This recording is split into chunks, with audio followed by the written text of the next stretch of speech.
come to the last talk of this session. Equally important, we have looked at how to diagnose early arthritis. Now we'll see how this is treated.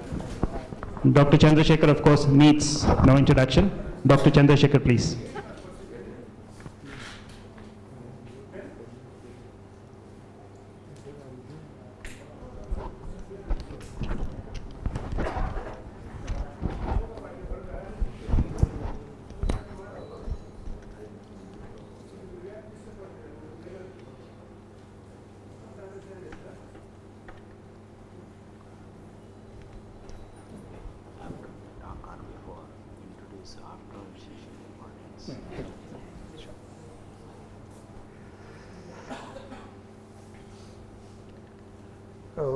Good afternoon. I think probably my friend colleagues not being here has made me given an opportunity to talk in this session at the very beginning and at the end of the session. It would have been nice if he would have given this lecture because he has worked a lot on these areas. Probably I hope I will do a little more justice to the particular issues. I think the biggest scare of all of us is not to see this. We do not want to see our patient with a deformed joint anymore. And we do have understood, I think it's been emphasized by all our previous speakers, that longer the time you leave, more likely the patient is going to develop the disabilities and deformities. And it's been very clear that if you intervene before the erosion happens, you are likely to have an erosion-free disease. So what really has caught up, I have previously said that, as we said, there is a preclinical period. This is what we were discussing hotly, debating about. Suppose if there is patient doesn't have a symptom, anti-CCP appears or rheumatoid factor appears, what should we do? We really do not know what to do here. So as I said, there is an onset of abnormal autoimmune response, and the patient is moving or evolving towards the development of the autoimmune disease. If you recollect one of the slides where I showed the tree flow of the rolling down, I said there is always a natural tendency of the immune system to correct and rectify. There is something what is called as reinduction of the tolerance, recorrection of the autoimmune process. So I think that's been addressed by few of the investigators, including the commentary from Schoenfeld. He clearly says that if you see an abnormality, autoimmune abnormality, repeat it after some time. See it after 6 months, see it after 6 weeks, or see it after a certain period of time. If it is not reverting back, probably it is heralding a possibility of the development of the disease. The best example, well-defined criteria is with reference to antiphospholipid antibody syndrome. In antiphospholipid antibody syndrome, it has been insisted, even in the clinical criteria, that you need to repeat the APL workup after 6 weeks. The reason is, APL happens to be one of the commonest occurring autoantibodies following an infection, or just comes transiently and disappears. If that's the case, we do not want any intervention. So this is one area where we are still very much doubtful what to do with this. So currently, as I said repeatedly even sitting on the seat, currently we discourage actively not to do any screening test in preclinical setting. No symptom, don't do anything, because hoping to find out an autoimmune disease, since we do not know what to do with it, best not to do anything to that. Don't try to find out and tell him that, look, you have rheumatoid factor, and you put a scare in him. See, the basic issue that remains is that when you really do not know what to do for it, don't, I recollect from the slide, don't amuse the patient or stun the patient saying that, look, I have discovered rheumatoid factor in you, and you have something to happen over a period of time, which may not happen at all. So that being the case, we are not really sure what to do at this preclinical stage. And we are trying to figure out certain issues, how to find out in this early synovitis, which may last from few days to few years. And of course, the guidelines are very clear, as my previous speaker said about when you have all the features of an early diagnosis, which occurs anytime between 6 weeks to 2 years, you can definitely make an early diagnosis of rheumatoid arthritis and certainly go with a selective therapies, start disease modifying anti-rheumatic drug as per the protocol, and you know what to do further. If once you reach the stage, we know what to do, but I just would like to touch upon the area what we would like to do in a setting where we have some clinical symptoms like squeeze sign positive, or we have some minor abnormalities, patient repeatedly ingesting NSAID for some or other pains or symptoms, patient has a demonstrable or a non-demonstrable synovitis or other issues. When these tests are positive or something is indicating certain things, what to do with these conditions. So I think it's been clear that if it is rheumatoid arthritis, start the patient on disease modifying anti-rheumatic drugs. So as long as whether the criteria or your intuition says that the patient has rheumatoid arthritis, or you have a monoarthritis, erosive, rheumatoid factor positive, anti-CCP positive, you thought of all the other differential diagnoses, you are sure it is an atypical monoarticular rheumatoid arthritis, you have all the justification to start the patient on disease modifying anti-rheumatic drug, and it is best done early as possible, much before the damage occurs. And in SLE, if the diagnosis is clear, we know how to handle it. So if it is SLE, we know what to do with it. Vasculitis, we are also very clear how to handle it.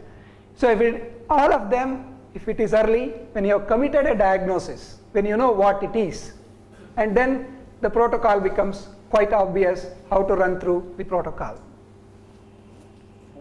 But the major dilemma is when you are not able to sort out the diagnosis, when the diagnosis is undifferentiated, or when the diagnosis is an undifferentiated connective tissue disease. There is a very minimal skin vasculitis. You find some 10-20 skin rashes, a sort of a doubtful henoxalin purpura, do a biopsy report comes back to you saying that it's a leukocytoclastic vasculitis, no organ involved, urine routine repeatedly done for 6 months, no changes are seen, all autoantibodies are negative, and you have a vasculitis, minimal skin vasculitis, not really creating much disturbance to the patient except for the red rashes appearing here and now and then. And still worse is this situation where we group it as a seronegative spondyloarthropathy or very minimally symptomatic ankylosing spondylitis. What really we should do with reference to these set of patients? See, just to put a little more thing to the thought process, because this is a thought process which is happening all over the world. All the specialists in autoimmune disease and rheumatic diseases are thinking time and time again. Probably down the line in next 2 years, we should have a consolidated information and output on these issues. What do we do if it's an infection disease? Say tuberculosis. Patient has a cough, X-ray shows no changes, minimum cough, sputum shows AFB positive. No fever, no other symptoms, nothing more. What's an answer? Answer is clear, start him on an anti-tubercular drug. You have another conditions, patient has a questionable cavitator lesion, AFB could not be isolated, Monto negative, you have done all the tests possible for you, clinically you have an intuition of tuberculosis because you have excluded all the possibility. What are you going to do? You are going to treat him with anti-tuberculosis. So similarly, you have a throat infection, shows red patches, you are trying to isolate the microorganisms, but you think it is a bacterial pharyngitis. The answer to the treatment is you start him on an antibacterial much before the culture sensitivity comes onto your hand. So also with urinary tract infection. But now the question comes here is, when it comes to an arthritis, patient has symptoms, you don't know the label.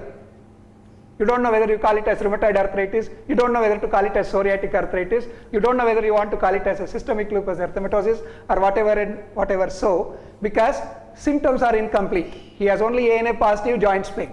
He has the ANCA positive 1 or 2 rashes.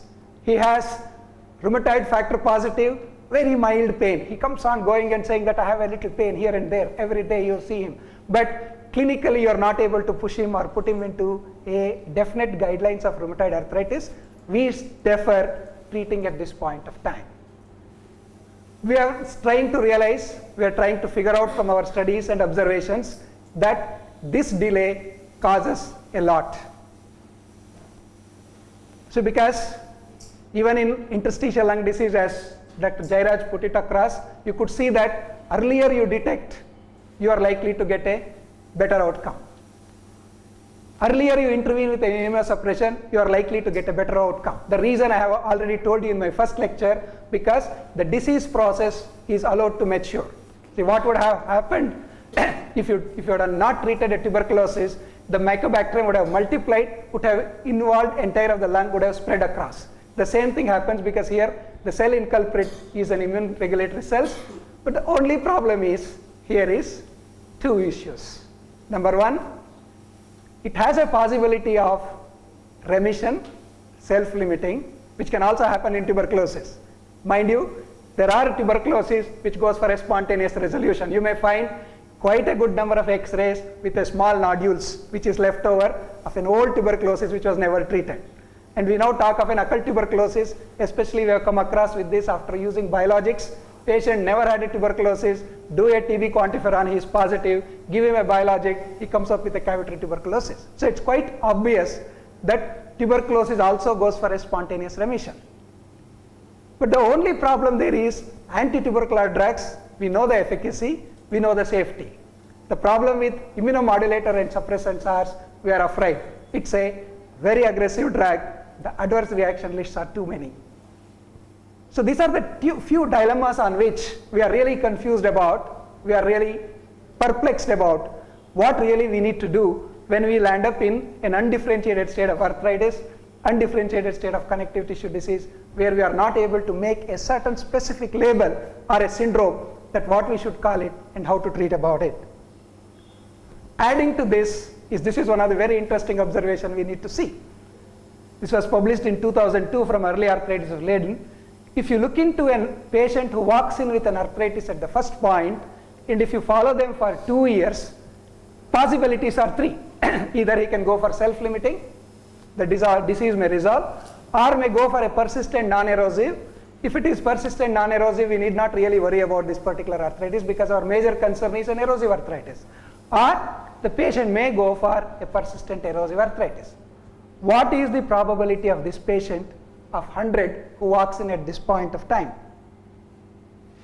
This is the most disturbing fact for us.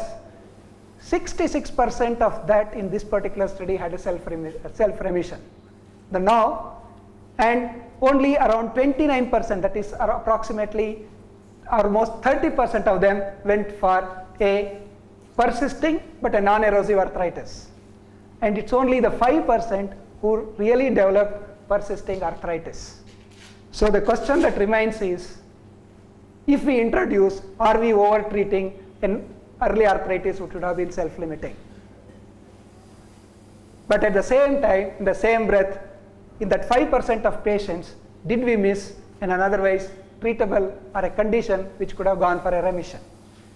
See, the dilemma that remains is this.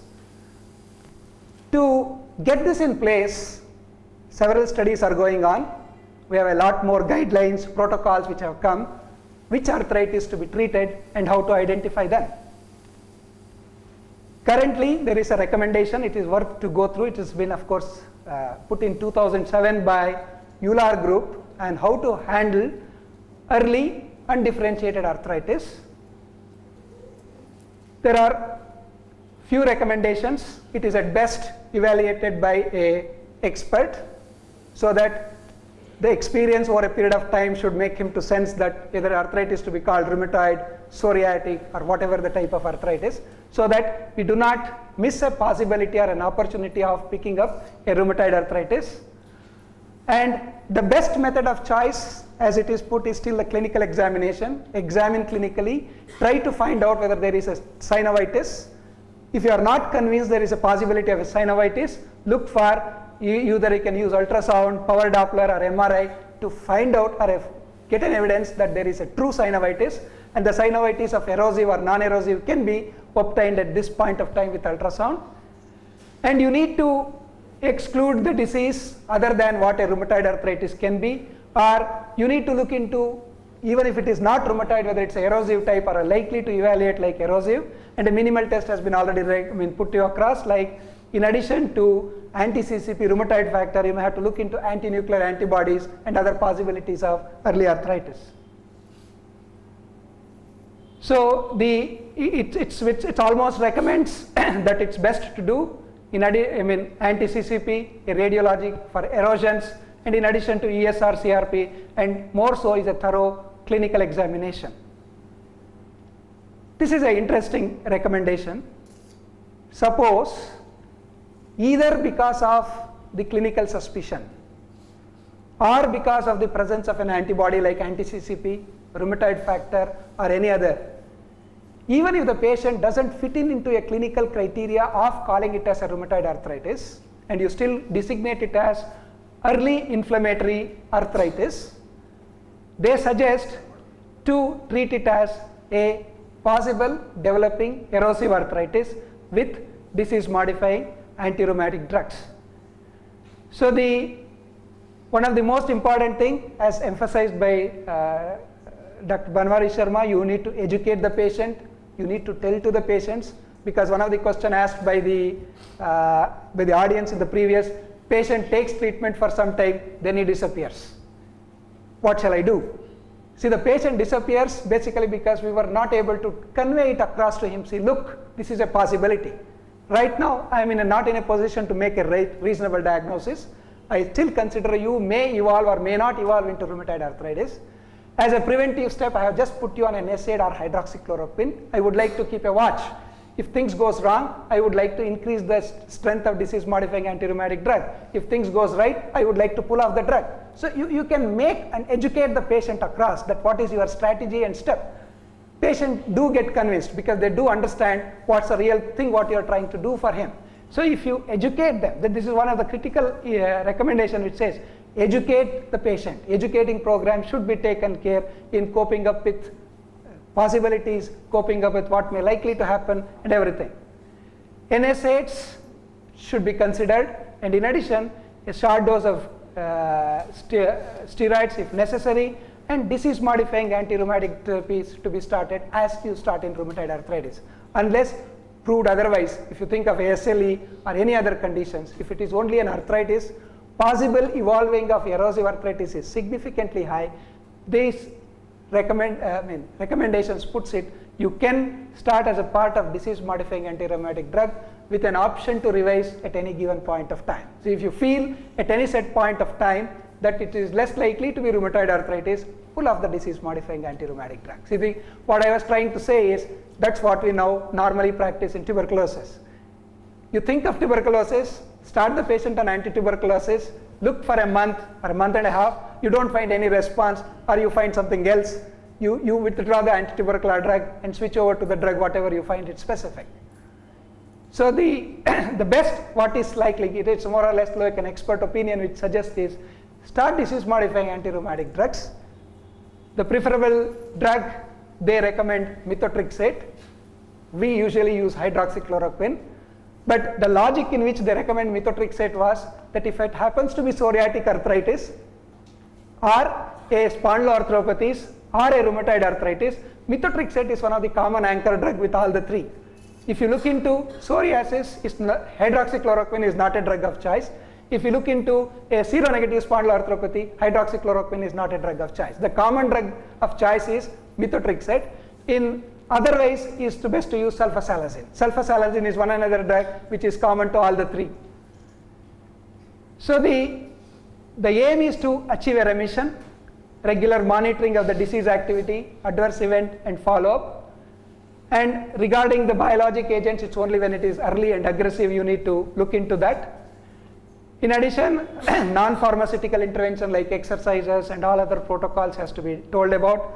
Most crucial is you need to monitor the disease activity. Even if you don't introduce disease modifying anti-rheumatic drug, if you are not convinced or not convinced it to be erosive arthritis, don't introduce disease modifying anti-rheumatic drug, just follow them with ESR and CRP. If you find symptom resolved, ESR, CRP has settled back to normal, that's a point where you are clear that the disease process has resolved.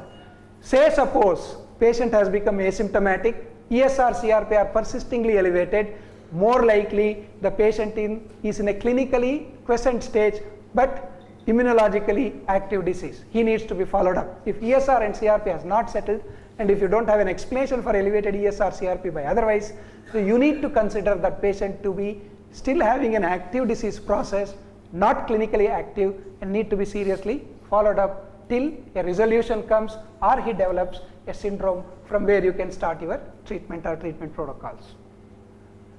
So when it comes to UCTD, I think it's been extensively discussed by Dr. Dharmanand. I think treatment depends upon what direction it is likely to evaluate. I mean, what direction it is likely to evolve over a period of time. It's likely to evolve like a scleroderma, handle it like scleroderma. If it's likely to evolve like a Sjogren's, handle it like Sjogren's syndrome. If you feel there is any other possibilities, you need to handle it as like whatever the direction it can go.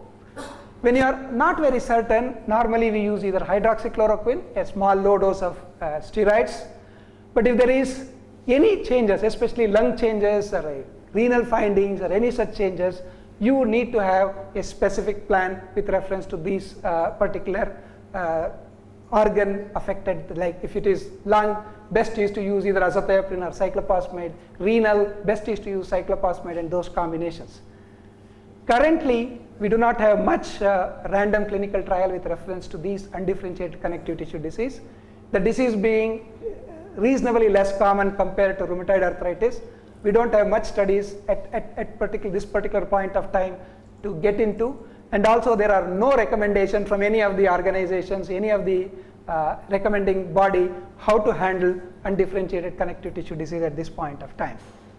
So as you are aware throughout the discussion, the question is to treat or not to treat. The best answer I could put at this point of time as we stand right now, hopefully in a year or two when we come back, we may come out with whatever the newer recommendation is. Currently, it is best to treat, but treat it cautiously.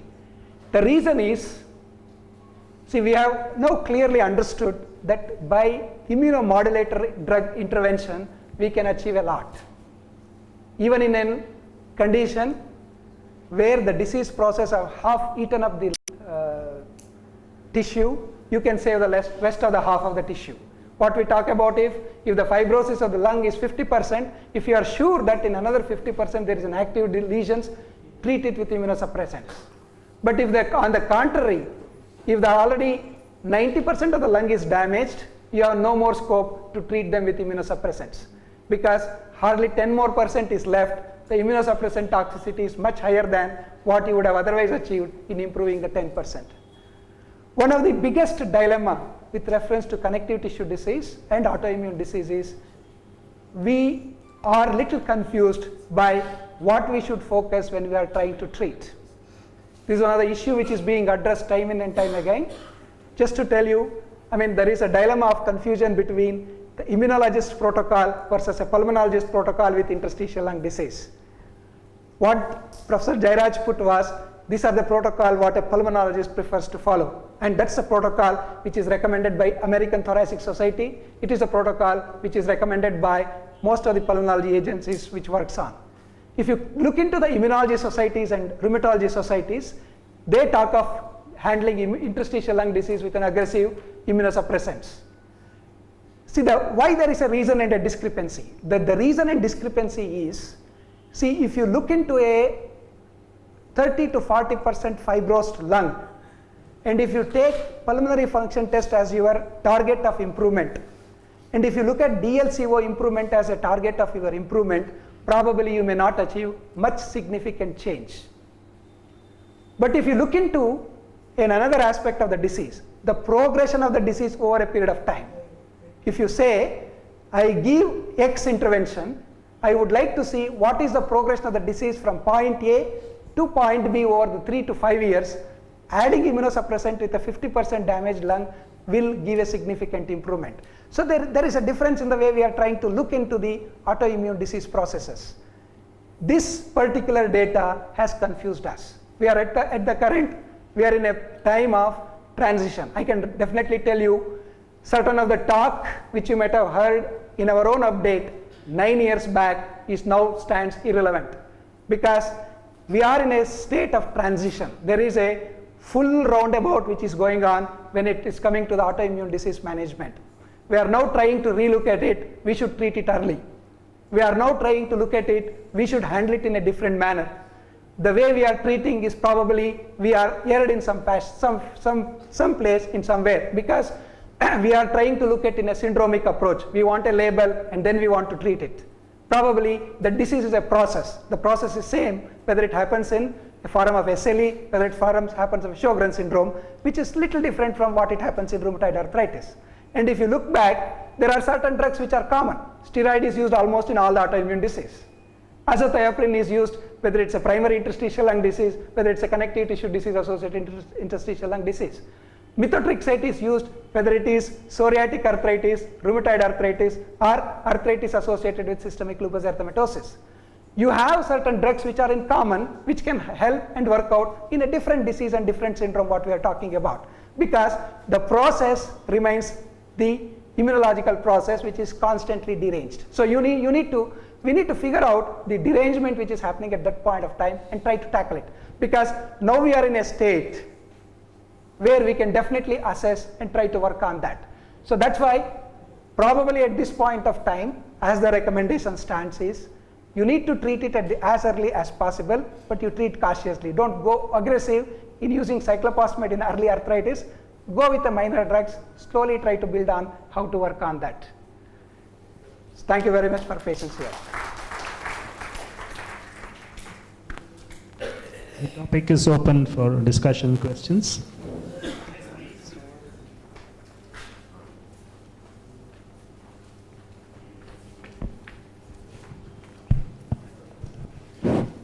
Sir, in tuberculosis, the patient is being declared cured after he has been treated for 6 months during the category 1 or 8 months during the category 2. And the treatment is being stopped after the above said periods. Is it the same? Can we put a full stop for the treatment for this rheumatoid arthritis or some other arthritis after getting some specific period time or so? Yeah, we just told you that actually you go into a state of remission. When there is a sustained remission beyond 1 year, when there is no clinical activity, when the laboratory parameters are stable, there is a plan of proposal now to taper off the disease-modifying anti-rheumatic drug and pull off the drug over a period of time. Even in certain of the diseases like systemic lupus erythematosus or vasculitis, especially in vasculitis, we put a stop to the medicine and just keep a watch. Especially in Wegener's granulomatosis goes for a long-lasting remission. We just maintain them with azathioprine for a couple of years, no disease activity, no relapse. We stop most of the immunosuppressants. In a sense, in some of the autoimmune diseases and some percentage of rheumatoid arthritis and quite a good percentage of reactive and seronegative spondyloarthropathies, we declare patient have gone for remission and we stop the drugs. So there is a point where we stop the drug. In a sense, both theoretically and by the observation, a remission is an achievable state. So that being the case, now we are trying to emphasize that we can do it if we do it early. And that's the reason for this entire discussion. So you catch them early, more percentage of population are likely to go for remission, and more percentage of population who suffer from autoimmune disease can be taken away from chronic drug therapies. Okay, thank you. So what is your recommendation? Patient is clinically quiescent and is having active laboratory, that is in the ESR is high, RA factor is high, and anti-CCP high. What's the recommendation? Whether we have to increase our step of the therapy or just maintain the same dose what we are using? There is a little clinically quiescent, patient is fine, no, patient is happy, but we are not happy. There is a little of dilemma with reference to this, because we don't have adequate proof or evidence to say what to do if ESR and CRP alone are high, and if the clinical parameters are normal. Probably I have written a review which with difficulty made it to be accepted by the journal to get it published. Finally, I think a week before I got a letter saying that we have accepted and we are willing to publish that. See, the point what is happening with us is, that's what I was trying to figure out. We look at rheumatoid arthritis clinically.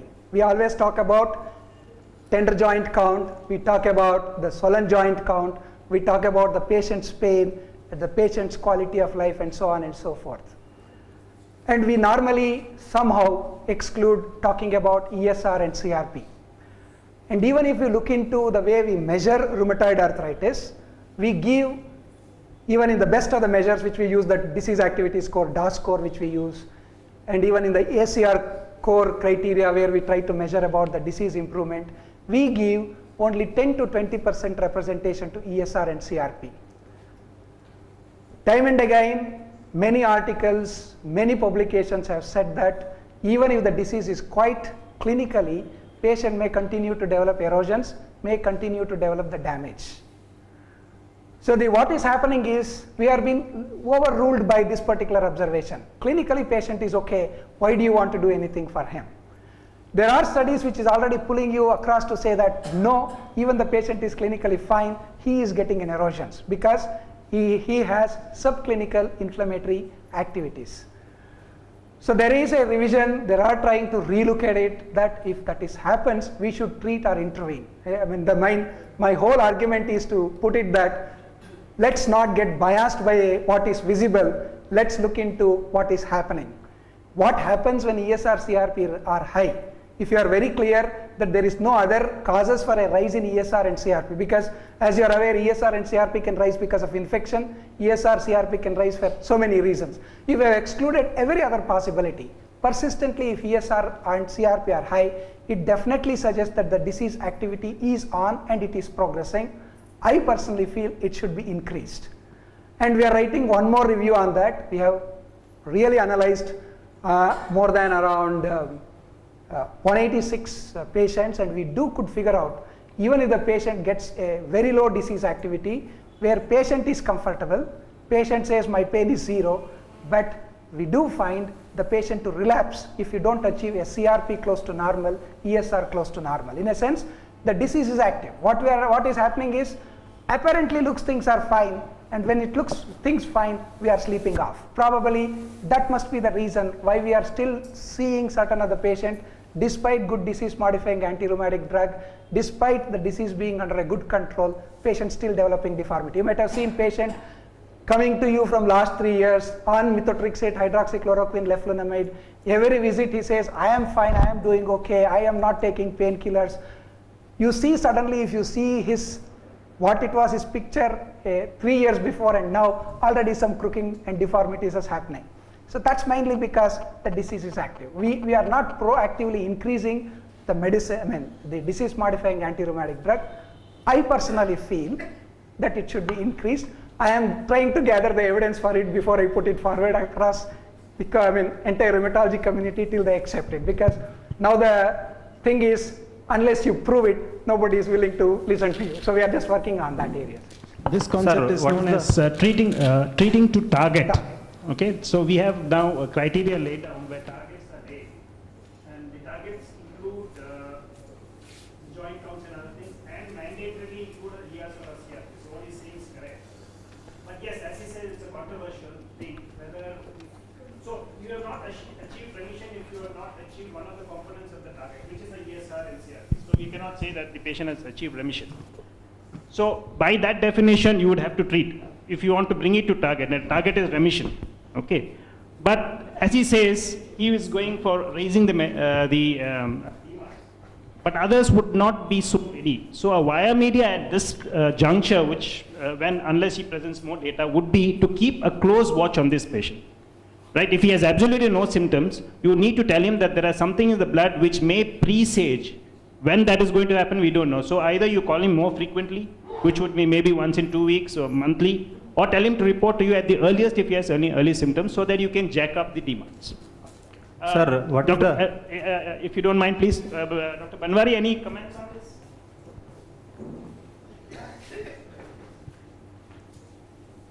this? We'll just come to you, sir, after this.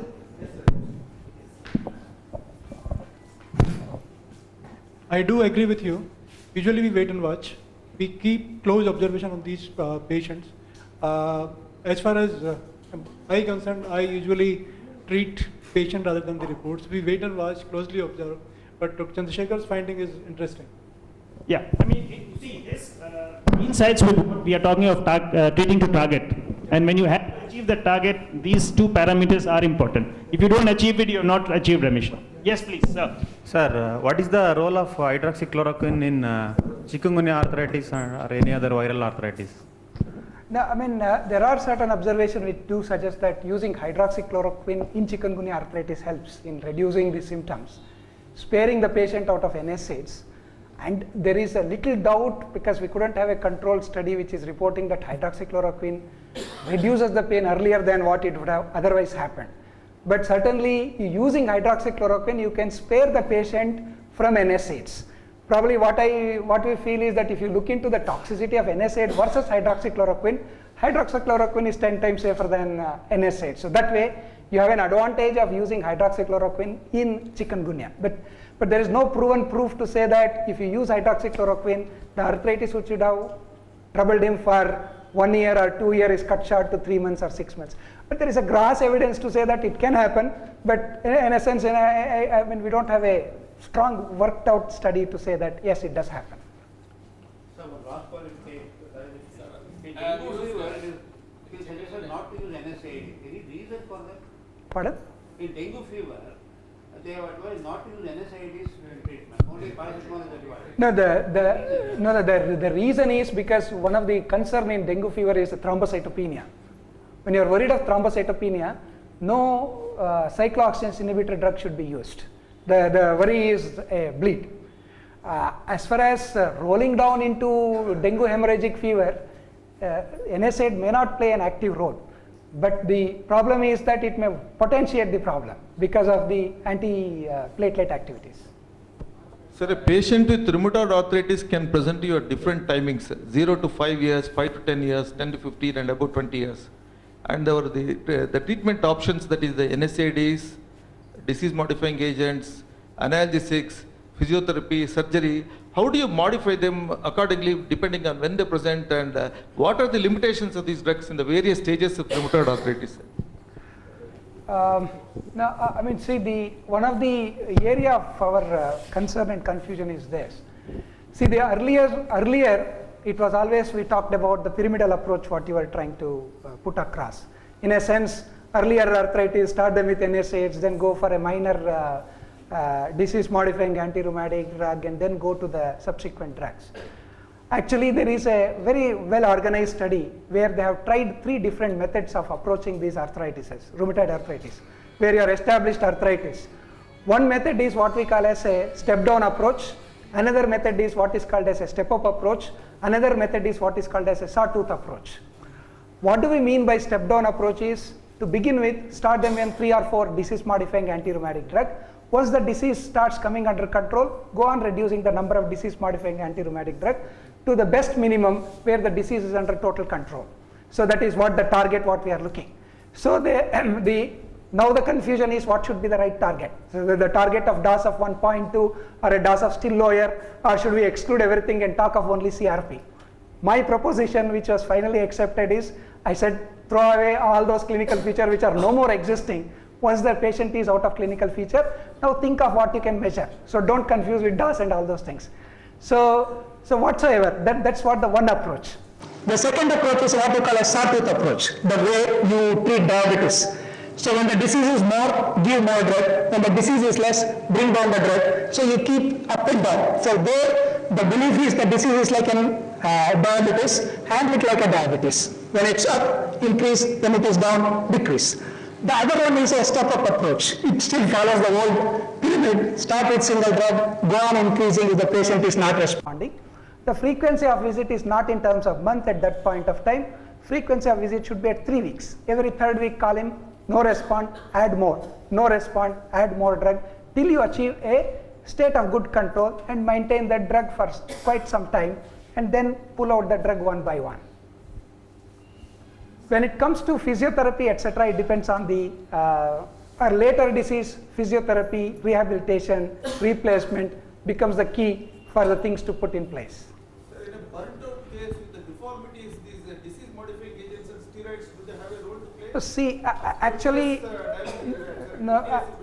No, actually, I think we are repeating in each time. I think somehow we are not still able to deliver that. We don't use word burnt out rheumatoid anymore. The rheumatoid arthritis process may shift from joint to another site. So after the joints are over, it starts developing vasculitis or interstitial lung disease or neuropathy and other problems. You need to tackle them. They are also tackled only by same group of disease modifying anti-rheumatic drugs. So in a sense, that state of burnt out is not anymore used. We use a word called remission. There is a word called remission in the whole natural history of all the autoimmune disease. A remission is a point where not anymore autoimmune activity is on. But the autoimmunity in a process what we talk about currently is a pathological process. There is no more autoimmune pathological process is going on. So in a sense, antibody could still be positive, but the patient may not have inflammation or any organ damage or injuries that is happening. So the role of, I asked a question, the role of antioxidants really, does it have any preventive or protective as far as the RA is concerned? Antioxidant? Antioxidants. No, Not see only the- glucosamine, any antioxidants. No, actually I had reviewed this particular antioxidant literature 4 or 5 years before. If anything new has developed, I am not very aware. So as far as the antioxidant is concerned, I personally still feel it's more a hype of the pharmaceuticals. So as far as the antioxidant is concerned, none of the in vivo studies or the randomized clinical trials have proved beyond doubt that they are really helpful.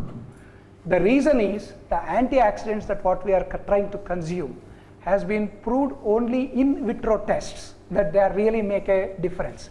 The problem in vitro test is the concentration that what we achieve is very high and which is never achievable in vivo system, especially when you consume in an intact organism, an intact human being, that amount of thing is not achieved.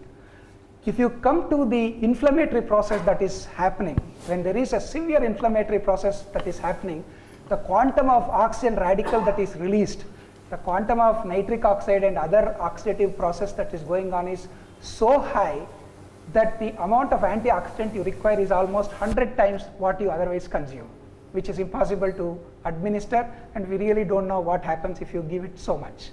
So both theoretically and the RCTs don't really suggest that antioxidant works. But there is a difference. See, if you look into omega fatty acids and few of the food supplements, they work as an anti-inflammatory by interfering in metabolism. The interfering in metabolism and causing an anti-inflammatory properties are different from antioxidant properties of omega fatty acids. So they work totally different. So as far as antioxidant is concerned, though theoretically it should do a job, we are not able to achieve the job. Basic reason is we are not able to achieve the concentration that is required because so much of oxidative process is going on, you just cannot do it. I think there are no more questions. And that brings us to the end of this session, and I'd like to thank all the speakers for the excellent presentation, and of course the audience for making this a very lively session. Thank you very much. Thank you all. One more announcement. I think you are all being handed over the case to be discussed. Please go through that, be prepared for the differential diagnosis, and also you have all been given a small contest, that is case of the day contest. Looks very simple for us. Hopefully you can give an answer and drop it out in Wallace counter. Probably if there are more than one right answers are there, we go for a lucky dip. If there are only few answers, we will be able to give straight away without much confusion. I hope we get more answers right.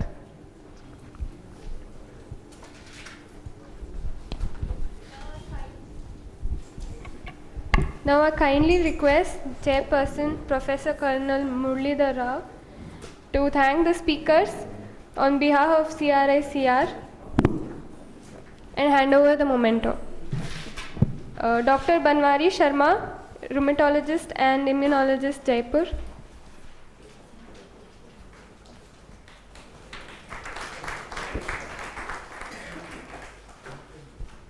Dr. Jairaj, Professor of Department of Chest and TB, JSS Medical College, Mysore. Chairman. Now I kindly call upon Dr. Sridharan to hand over to thank the chairperson on behalf of CRICR.